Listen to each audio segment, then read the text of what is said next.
नमस्कार, मैं हूं आपके साथ आशा सरमाल। आप देख रहे हैं रिपोर्टर में आज हम सबसे पहले बात करेंगे जो आज एनकाउंटर किया गया और साथ ही साथ आपको बताते चलें कि 3 आतंकवादियों को ढेर कर दिया गया।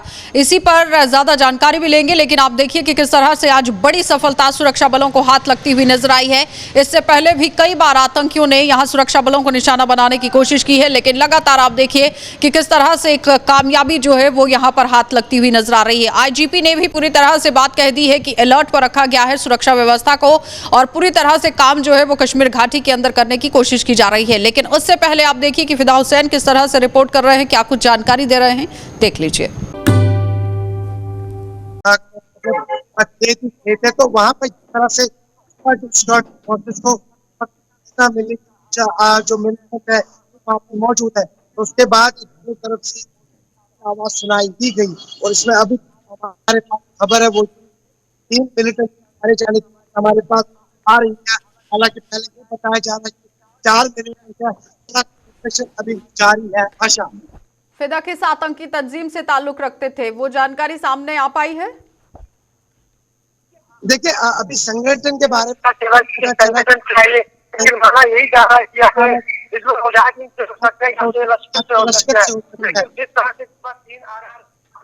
इसमें पुलिस और सीआरपीएफ कुछ मिलिटेंट ग्रुप जो है वो वहाँ पे मौजूद मिलिटेंटों ने उस पर फायर खोला। जवाब अभी तक जो है 3 मिलिटेंट मारे जाने हमारे पास। लेकिन फिदा, हम देख रहे हैं कि हर दिन आतंकी जो है घटनाओं को अंजाम देने की फिराक में है। इससे पहले जब यहाँ पर बनिहाल से बारामूला के लिए रेल को छोड़ा जाता है, तब भी हमने देखा कि आईडी जो है वो बरामद होती है।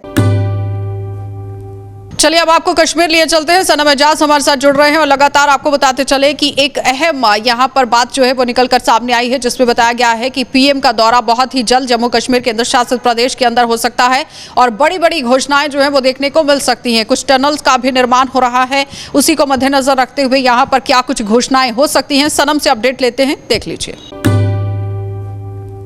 खबर है कि वज़ीर-ए-आज़म जम्मू कश्मीर का दौरा करने जा रहे हैं और खबर यही है कि इस दौरे के दौरान जम्मू कश्मीर वासियों को बड़ी राहत का ऐलान भी होगा। और राहत में पहला ऐलान यही होगा कि जम्मू श्रीनगर कौमी शाहराह पे जो टनल इंतजार कर रही है इनॉग्रेशन का, उसका इंतजार होगा। तो साफ जाहिर है अगर ये टनल शुरू हो जाती है, इसका इनॉग्रेशन होता है, तो कई किलोमीटर का सफर बचेगा और कई किलोमीटर का पुरखतर रास्ता है जो है अब एक 8 किलोमीटर की टनल से पार हो पाएगा। ये वज़ीर-ए-आज़म के आने के हवाले से अच्छी खबर आ रही है। और ख़बर ये भी है कि वज़ीर-ए-आज़म गुलमर्ग भी जाएंगे, खेलो इंडिया प्रोग्राम का हिस्सा भी बनेंगे और खेलकूद से लेके जवानों तक ये पैगाम भी देंगे कि जवानी में, ज़िंदगी में इंसान कुछ भी करे तो हासिल कर सकता है, लेकिन वक़्त जवानी का और इस जवानी में अगर ना किया तो पीरी के वक़्त में कुछ हासिल नहीं किया जा सकता है। ये वज़ीर-ए-आज़म के प्रोग्राम के हवाले से। लेकिन जब जवानी की बात आती है तो याद आती है जम्मू श्रीनगर कौमी शाहराह का मुतबादिल जो तैयार किया गया था और उसे कहते हैं कि जम्मू श्रीनगर और रेलवे ट्रैक। ये रेलवे ट्रैक 1995 में कागजात बनाए गए थे। 1995 में 2700 करोड़ रुपए का प्रोजेक्ट रखा गया था और 2700 करोड़ रुपए के प्रोजेक्ट को बाद में अगर हरी झंडी दिखाई तो अटल बिहारी वाजपेयी थे। दुनिया का नहीं तो एशिया का सबसे ऊंचा पुल भी इसी पे बनेगा, इसी रेलवे ट्रैक पे बनेगा। 30 से ज़्यादा टनल्स भी बनेगी और इन टनलों को बनाते बनाते बात ये तब पहुंची थी जब बानिहाल से लेकर बारामूला तक तो टनल निकल पड़ी थी, ट्रेन चल पड़ी थी, लेकिन उसके बाद का सफ़र वो कभी तय नहीं हो पाया। अब माना जा रहा है कि 2024 तक तो रेल का ये ट्रैक मुकम्मल होगा, लेकिन क्या ये भी माना जा सकता है कि 27,100 करोड़ रुपए का जो प्रोजेक्ट था वह 30,000 करोड़ रुपए का प्रोजेक्ट बन रहा है, यानी करीबन उसमें 27,000 करोड़ का इजाफा हुआ है। और वो सिर्फ इजाफा इसलिए हुआ है कि टाइम फ्रेम जो है इसमें लगातार जो फिक्स्ड टाइम था वो उस दौरान काम नहीं हुआ और काम की देरी की वजह से प्रोजेक्ट कास्ट जो है वो 100 नहीं बल्कि हज़ारों गुना बढ़ चुकी है। अब भी उम्मीद है कि वज़ीर-ए-आज़म जब कल आएंगे तो कश्मीर में सब यही कहते हैं कि इस रेलवे ट्रैक के हवाले से खुशखबरी का ऐलान करेंगे और खुशखबरी यही है कि वज़ीर-ए-आज़म बताएंगे कि 24 घंटे इस पर काम करना है और 2024 तक मुकम्मल भी करना है। ये उम्मीद है और उम्मीद में देखना है कि वज़ीर-ए-आज़म जब जम्मू कश्मीर का दौरा करेंगे तो क्या क्या खुशखबरी देंगे। आबिद कादिर के साथ सनम एजाज, श्रीनगर कश्मीर। चलिए अब सुरक्षा व्यवस्था को मद्देनजर रखते हुए एक बड़ा सवालिया निशान श्रीनगर के अंदर लगातार देखा जा रहा था कि आखिर आतंकियों की तरफ से जो गतिविधियां की जा रही हैं वो किस तरह से हो रही है, कहां पर सुरक्षा व्यवस्था में चूक हो रही है, क्या कुछ वहां पर चल रहा है। इरफान फाजिल हमें रिपोर्ट कर रहे हैं, देखिए। वादी कश्मीर में मौसम और मौसम के साथ साथ कई सारे खबरें और कई सारी खबरों को लेकर सयाह भी वादी कश्मीर घूम फिर रहे हैं और सयाहत को बढ़ावा देने के लिए सोनमर्ग की भी बात की जा रही है। सोनमर्ग जो कि एक खूबसूरत डेस्टिनेशन है, अब कल से वहां पर टूरिज्म महकमे की तरफ से फेस्टिवल भी शुरू हो रहा है, जबकि काफी टाइम से सोनमर्ग बंद पड़ा हुआ था। इन बिटवीन अगर बात करें सिक्योरिटी के मामला और वादी कश्मीर में सिक्योरिटी हाई अलर्ट पर, जबकि हमने देखा कि शहर श्रीनगर में लगातार जिस तरीके से अटैक्स हुए और जिसमें पुलिस पर्सनल्स को टारगेट किया गया, और अब खबर यह भी है कि कुछ पुलिस अफसरान को इन बिटवीन सराउंडिंग्स जो कि बागात या छानपोरा में जिनकी ड्यूटी थी उनका तबादला भी हुआ है। नए अफसरान को वहां पर लाया गया है, जबकि आईजीपी की तरफ से यह भी बयान आया है कि सिक्योरिटी को अब हाई अलर्ट पे रहना है और सिक्योरिटी को पूरी तरह से जांच पड़ताल करनी है। अगर बात करें तो अचानक से क्रैकडाउन, अचानक से कार्रवाई या अचानक से अगर कहीं ना कहीं मामला जी हां फ्रिस्किंग के हो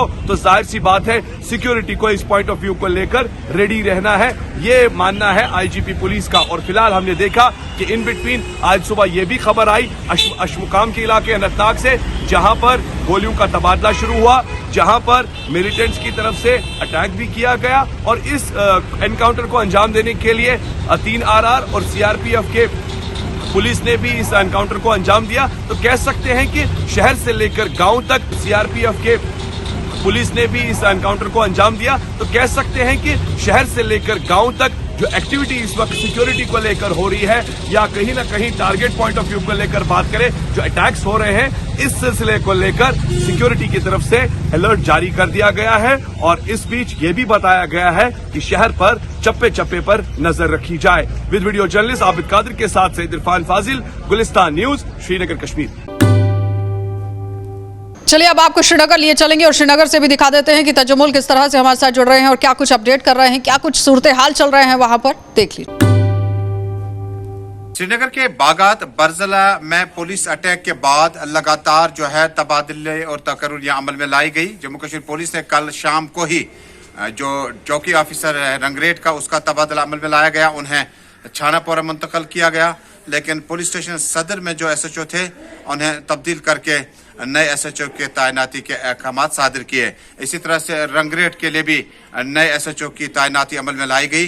ये कुल मिलाकर उस सूरत हाल के तनाजुर में इकदाम उठाए गए जब बागात में एक फिरंग पहनकर एक शख्स ने पुलिस एहलकारों पर हमले किए और जिसमें उन्होंने मौके पर ही 2 पुलिस एहलकारों को वहां पर हिलाक किया था। इसके अलावा आज शहर श्रीनगर और मुतअद्दिद इलाकों में सिक्योरिटी डिप्लॉयमेंट बढ़ा दी गई थी और हमलों के खदशों के पेश नज़र कई एक जगहों पर आज जो है पुलिस नाके लगे थे।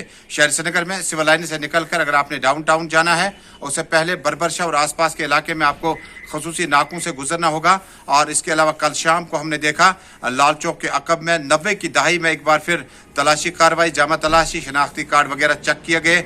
इसके अलावा त्राल और मुतअद्दिद इलाकों में टाउनस में अब तलाशी कार्रवाई जो है उसमें तेजी आ गई है। शहर श्रीनगर के मुख्तलिफ इलाकों के साथ साथ जब आप बिजबेड़ा, अनंतनाग और बकिया इलाकों की बात करते हैं तो कहीं ना कहीं कई इलाकों में सिक्योरिटी खदशात के पेश नज़र इकदाम उठाए गए।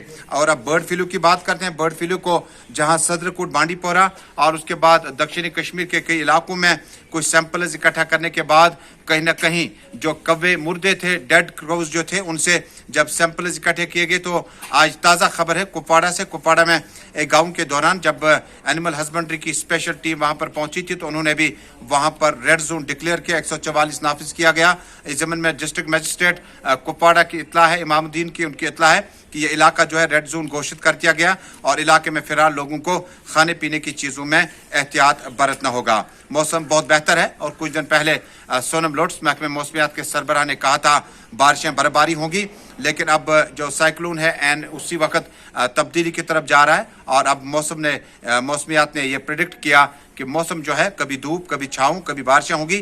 कुल मिलाकर मौसम में कोई बड़ी तब्दीली नहीं होगी। आबिद कादरी के साथ सईद तजम्मुल, गुलिस्तान न्यूज़ नेटवर्क, श्रीनगर। चलिए अब आपको लिए चलेंगे लगातार पट्टन और पट्टन के इलाके में भी क्या कुछ चल रहा है। राही निसार हमारे साथ जुड़ रहे हैं, वो क्या कुछ पूरी जानकारी साझा कर रहे हैं, देख लेते हैं। क्योंकि सबसे अहम यहाँ पर सवाल ये है कि जो आज कैंप यहाँ पर लगाया गया, लोगों को कितना फायदा हुआ और इससे पहले कितना परेशानी के दौर से लोगों को गुजरना पड़ रहा था, देख लीजिए। अस्सलाम वालेकुम, मेरा नाम नासिर अहमद फरे है। मैं चुकर में रहता हूँ। आज हमारे इस हलके में एक एडोलसेंस डे मनाया गया, जिसमें पटन ब्लॉक के सीनियर अफसर भी आए थे और उन्होंने हमें काउंसलिंग की ड्रग डी एडिक्शन के बारे में, न्यूट्रिशन के बारे में और बहुत सारी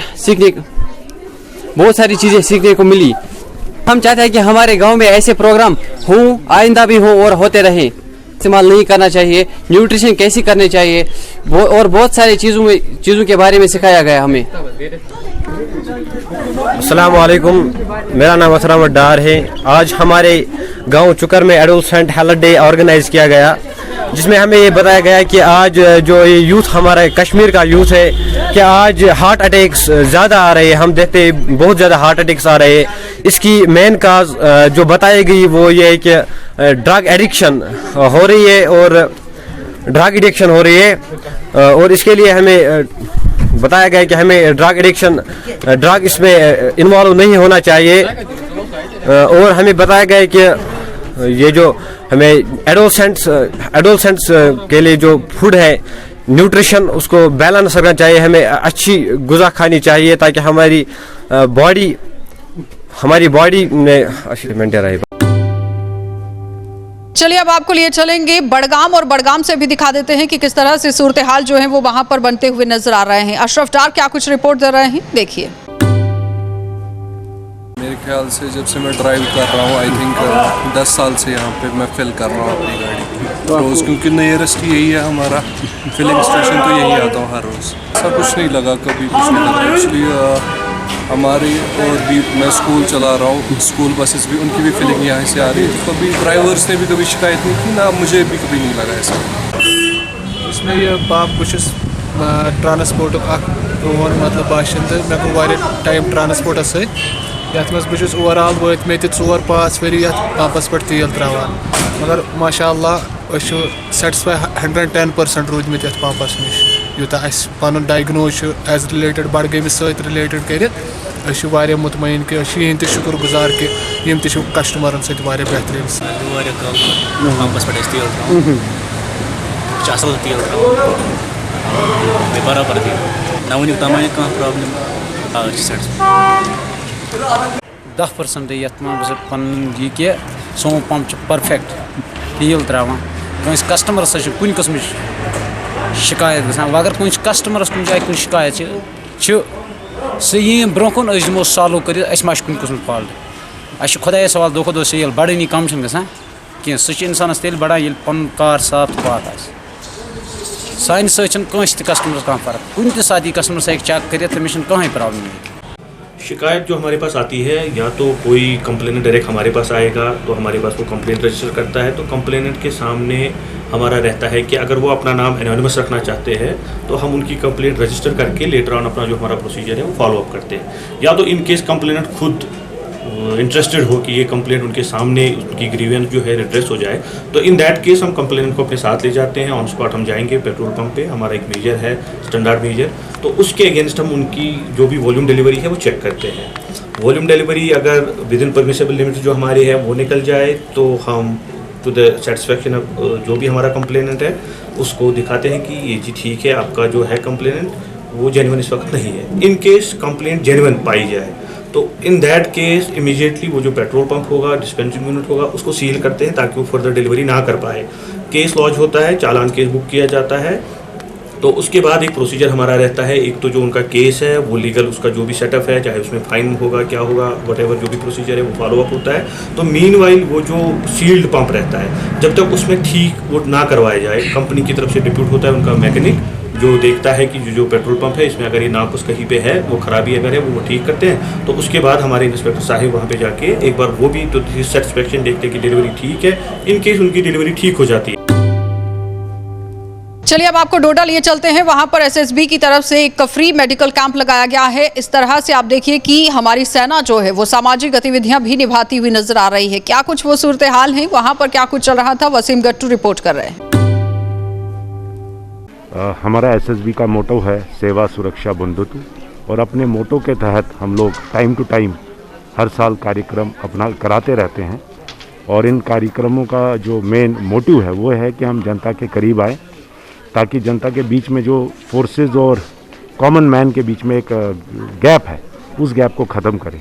और उस गैप को ख़त्म करने का ये बहुत अच्छा एक माध्यम है कि हम प्रोग्राम्स ऑर्गेनाइज करते हैं टाइम पे, जैसे मेडिकल एक्शन प्रोग्राम हो गया, या सामाजिक चेतना अभियान के अंडर में हम लोग ने कुछ दिन पहले एक कार्यक्रम और यहाँ पे ऑर्गेनाइज करा था, जिसके अंडर में हमने stationery items, computers, water filters वगैरह स्कूल्स में और जनरल जो पॉपुलेशन है यहाँ का उनको वितरित किया था, बांटे। लोगों का किस तरह का रिस्पांस रहता है आपका? बहुत अच्छा रिस्पांस रहता है, आप भी देख रहे हैं, काफ़ी लोग आए हैं। और ये तो अभी स्टार्ट ही है, और जैसे जैसे प्रोग्रेस होगा और भी लोग आएंगे। को हम यहाँ पर एग्जामिन करके और उनके जो भी उनकी जिस तरह की कोई बीमारी के तहत जो भी होते हैं उनको उसको उपचार के तहत उनको दवाई भी देते हैं हम लोग, और हमेशा रेगुलर फीचर है हमारा, करते रहते हैं। नहीं, हमेशा आते हैं यहाँ पे।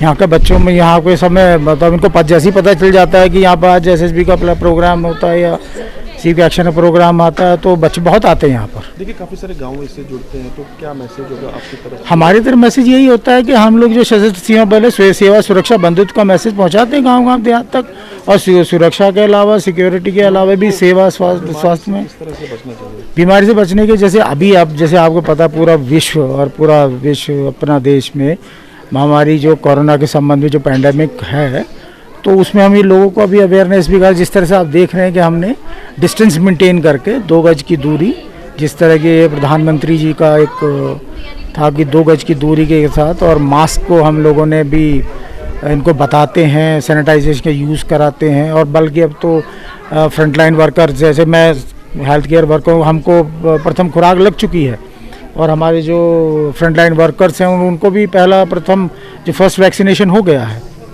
तो ये चीज़ तो इनको बहुत महत्वपूर्ण तरीके से सबसे पहले यही बताया जाता है कि हम जब आ रहे हैं, तो ये तो मास्क मैंने थोड़ा अभी हटाया है, अदरवाइज़ मेरे पास भी मास्क है, बिना मास्क के नहीं देखते हैं हम लोग। तो इन लोगों को इस तरह के इसकी सावधानियाँ, प्रिकॉशंस, कोरोना संबंधित प्रिकॉशंस, बाकी और अन्य बीमारी के बचाव के बारे में भी इनको हमेशा एमसी में देते हैं, कार्रवाई करते हैं।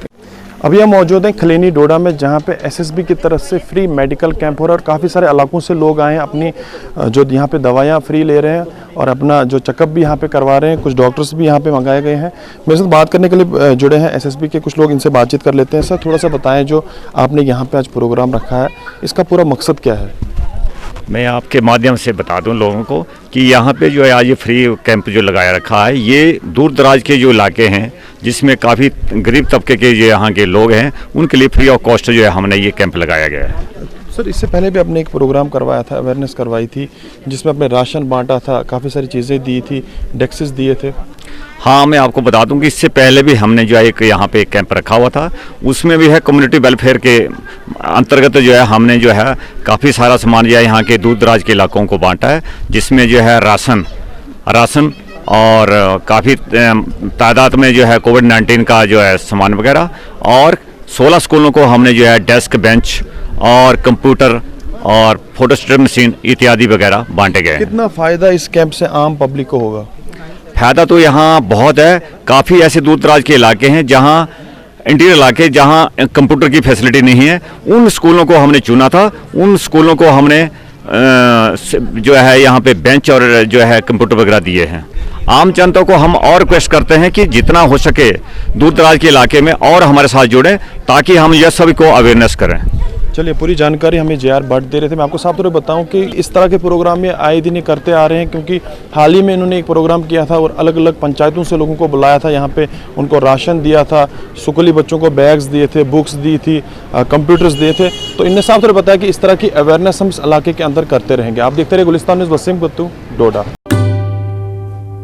चलिए अब आपको सांबा लिए चलेंगे और सांबा से आज बड़ी खबर निकलकर सामने आई है, जहां पर एक बड़ा हादसा देखने को मिला है। आज फिर से ओवरटेकिंग की वजह से एक बस यहां पर ऑल्टो गाड़ी के साथ टकरा गई है और किस तरह से वहां पर हालात बने हुए हैं ये देखने वाली बात है, क्योंकि आए दिन सड़क हादसे जो है वो पेश आते हैं और सड़क हादसों की वजह से काफी ज्यादा परेशानी सवारियों को भी झेलनी पड़ती है, क्योंकि एक ड्राइवर की जिम्मेदारी रहती है कि जब वो अपनी गाड़ी में सवारियों को बिठाता है तो उसका मुकम्मल तरीके से जो फोकस है वो अपनी ड्राइविंग की तरफ होना चाहिए। लेकिन अगर आप ज्यादा गति अपने वाहन की रखते हैं तो एक बड़ा हादसा हो सकता है। लेकिन आज जो एक्सीडेंट पेश आया है इसमें मौके से चालक जो है वो फरार हो गया है। पूरी जानकारी क्या है, ऋषि के पास चलते हैं और ऋषि से पूरी अपडेट लेते हैं।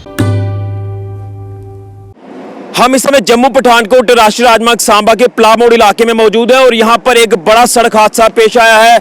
आपको बताना चाहते हैं कि यहाँ पर एक लोड कैरियर ऑटो और बस की टक्कर हुई है और टक्कर इतनी जोरदार थी कि आपको बता दें कि जो लोड कैरियर ऑटो था वो आप देख सकते हैं कि किस तरह से फुटपाथ पर जो वो जा चुका है। और उसी के साथ साथ मैं आपको ये भी बताना चाहता हूँ कि जो हमें जानकारी मिल पाई है इस सड़क हादसे की, एक बस जो कि कठुआ से आ रही थी और जम्मू की ओर जा रही थी और इस बस में लगभग 30 के आसपास जो यात्री सवार थे और जैसे ही वो इस स्पॉट पर पहुंची जहां हम इस समय मौजूद हैं तो आगे जो ऑटो चल रहा था इस ऑटो के साथ वो तेज रफ्तार बस जो है वो टकराती है। कठुआ रूट की ये बस थी और उसके बाद बस जो है ये हाईवे को छोड़ ये इस सड़क के किनारे जो जंगलात की जगह है ये यहाँ पर आ घुसती है। और मैं आपको बताना चाहता हूँ कि वजह निकलकर सामने आई है कि बस जो थी वो काफी ज्यादा ओवर स्पीड में थी।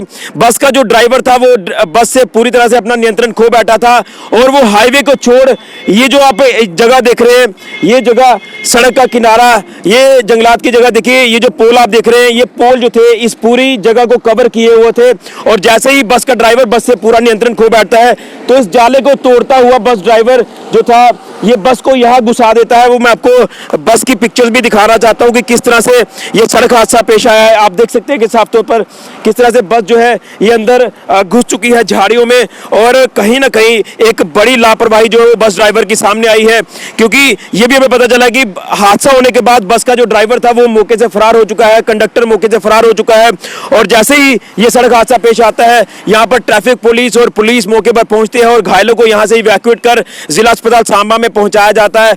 अब बताया जा रहा है कि 5 से 6 लोग जो बस में सवार थे, 30 लोग, उसमें से 5-6 लोग जो वो इंजर्ड हैं, उन्हें इलाज के लिए जिला अस्पताल सांबा पहुंचा दिया गया है और उसी के साथ साथ जो ऑटो चालक है उसे भी इलाज के लिए अस्पताल पहुंचा दिया गया है। तो कहीं ना कहीं एक बड़ा सड़क हादसा हो सकता था। जिस तरह से ये जो ओवर स्पीड में थी ये बस टक्कर मारकर ऑटो को इस हाईवे के किनारे जो वो जंगलात की जगह में घुस जाती है। आप अंदाजा लगा सकते हैं कि कितनी जोर की वो टक्कर होगी कि बस का जो ड्राइवर है वो बस पर पूरी तरह से नियंत्रण खो बैठता है। भगवान का लाख लाख शुक्र है कि लोग जो इंजर्ड हुए वो ज्यादा जख्मी नहीं है, लेकिन फिर भी उन्हें प्रथम उपचार के लिए अस्पताल पहुंचा दिया गया है। तो ये एक बड़ी लापरवाही है जो आप कह सकते हैं कि जो बस ड्राइवर की सामने। एक बार फिर से मैं आपको ये चित्र दिखाना चाहता हूँ कि यहाँ पर पुलिस और ट्रैफिक पुलिस जो वो मौके पर पहुंच चुके हैं। मेरे साथ बात करने के लिए मौजूद है डीटीआई ट्रैफिक पुलिस, इनसे जानते हैं सर ये पूरा हादसा किस तरह से पेश आया है। सर ये जम्मू बाउंड बस जो कठुआ से आ रही थी सुपरफास्ट बस, ये स्पॉट पे पहले काफ़ी तेज़ रफ्तारी की वजह से पहले इसने टक्कर मारी एक ऑटो को जो टाइल्स लेके जा रहा था। उसके बाद उसका जो है अपना उसने कंट्रोल लॉस कर दिया और ये जंगलात एरिया में घुस गई और थिक वेजिटेशन होने की वजह से और जो ये बारबर्ड वायर लगने की वजह से शायद वो टर्न टटल नहीं हुई। इसमें 4-5 सवारियाँ इंजर्ड हुई हैं जिनको निकाल के डीएच सांबा भेजा गया है इलाज के लिए। कितने लोग सवार थे बताया जा रहा है? 27-28 के करीब, यही 20-25 के करीब जो फर्स्ट हैंड इन्फॉर्मेशन। तो जो ऑटो चालक है वो सेफ है सर? थोड़ा इंजर्ड है, बाजू शाजू में लगी है लेकिन नॉर्मली इंजर्ड। तो बस का ड्राइवर भाग गया मौके से बताया जा रहा है? कंडक्टर और driver they fled away from the spot. यानी एक बड़ा हादसा जो वो टल गया, ऐसा लगता है? टल गया जी, बिल्कुल टल गया। क्या लगता है आपको कि ये ओवर स्पीडिंग जो वो लगातार एक कारण बन रहा है कि हाईवे पर जो कठुआ रूट की बसेस वाले ड्राइवर काफी तेज रफ्तार से चलते हैं, उनकी पैसेंजर्स की जिंदगी दांव पर लगा देते हैं? हाँ, एक एक्सीडेंट का एक कारण है और भी कई कारण होते हैं एक्सीडेंट के, ओवर स्पीडिंग भी एक कारण है। तो अब पूरा इन्वेस्टिगेट किया जा रहा है मैटर सर? जी बिल्कुल बिल्कुल, पुलिस आ गई थी, लोकल पुलिस वेरीफाई करेगी बयान जो इंजर्ड है उनके बयान से पता चलेगा फर्दर कि एक्चुअली में हुआ क्या। चलिए अब आपको लिए चलेंगे जिला कठुआ और कठुआ से भी देखिए सरबजीत किस तरह से रिपोर्ट दे रहे हैं, देख लीजिए। जिला कठुआ के किसानों को नई तकनीकों से रूबरू करवाने के उद्देश्य से एग्रीकल्चर डिपार्टमेंट की ओर से बरनोटी में आज एक किसान मेले का आयोजन यहाँ पर करवाया जा रहा है। यहाँ पर जिला कठुआ के काफ़ी किसान यहाँ पर पहुँचे हुए हैं। किस तरह से फ़ायदा होने वाला है किसानों को इस किसान मेले का, जानने के लिए हमारे साथ कुछ किसान हैं, उनसे बात करते हैं। जी सर, आपका नाम? मेरा नाम सतपाल चौधरी। चौधरी साहब, ये बताएंगे कि जिस तरह से डिपार्टमेंट की ओर से यहाँ पर ये किसान मेले का आयोजन करवाया गया है, कितना बेनिफिट होने वाला है आपको? जब आए हैं तो इधर हर चीज़ देखने को मिल रही है और अंदर जो अफसर साहबान बैठे हुए हैं वो भी जानकारी दे रहे हैं। हर किस्म की जो सब्जी या फ्रूट या अनाज कैसे लगाना है, उसको कैसे दवाइयाँ देनी हैं, कैसे खाद देनी है, कितनी देनी है, उसके बारे में जानकारी दे रहे हैं ये लोग। और किस चीज़ में ज़्यादा लाभ ज़मींदार को होगा वो भी बता रहे हैं। इसका ज़मींदार जो लाभ लेने वाला है तो वो अच्छी देख रेख करेगा फसल की तो उसको लाभ ज़रूर मिलेगा। जिन तकनीकों को बताया गया है, जो इक्विपमेंट यहाँ पर दर्शाए गए हैं कि इस तरह से आप अपनी आमदन जो है वो बढ़ा सकते हैं, चाहे वो सब्जी हो, चाहे फ्रूट हो, चाहे अनाज की खेती हो, तो कितना फ़ायदेमंद देख रहे हैं कि जो इक्विपमेंट अभी तक आपको ये दिखाए जा रहे हैं, जहाँ ऑर्गेनिक फार्मिंग के लिए जो आपको यहाँ पर बताया जा रहा है? ये जितना भी उसका क्या नाम है लाभ है, उसमें जैसे अगर ज़मींदार को उसका पूरा मूल्य मिल जाए तो तब तो ज़मींदार को लाभ है। जैसे गोभी थी, गोभी एक ज़मींदार ने मान लो 4 किले लगाई है, तो जब उसका सीज़न आएगा तो 10 रुपये के जी अभी परचून में चल रही है। जो मंडी में जब रेट चलेगा तो उसका पता नहीं ज़मींदार का 3 रुपये या 2 रुपये बिका होगा, तो इसलिए उस ज़मींदार को लॉस है। चलिए, तो जम्मू के अंदर आज एक बार फिर से ट्रांसपोर्टर्स जो है वो सरकार के साथ बातचीत करते हुए नजर आए हैं। सरकार के साथ अहम बातचीत आज हुई है और किराए को बढ़ाया गया है और जाहिर तौर पर जो डिमांड्स उनकी तरफ से रखी गई थी वो मानी गई है सरकार की तरफ से। लेकिन अब देखना ये होगा कि ट्रांसपोर्टर्स इस पर किस तरह से अमल करते हुए नजर आएंगे। लेकिन अगर किराए को बढ़ाया गया है तो इसका सीधा खामियाजा आम जनता को भी भुगतना पड़ सकता है, क्योंकि आम लोगों को काफी ज्यादा परेशानियां पहले भी झेलनी पड़ रही थी और अब फिर से लोगों को यहाँ पर परेशानियां जो है वो झेलनी पड़ेंगी। लेकिन सरकार इन सभी को एक साथ लेकर कैसे काम करती है ये देखने वाली बात होगी। आप देखते रहिए कार्यक्रम।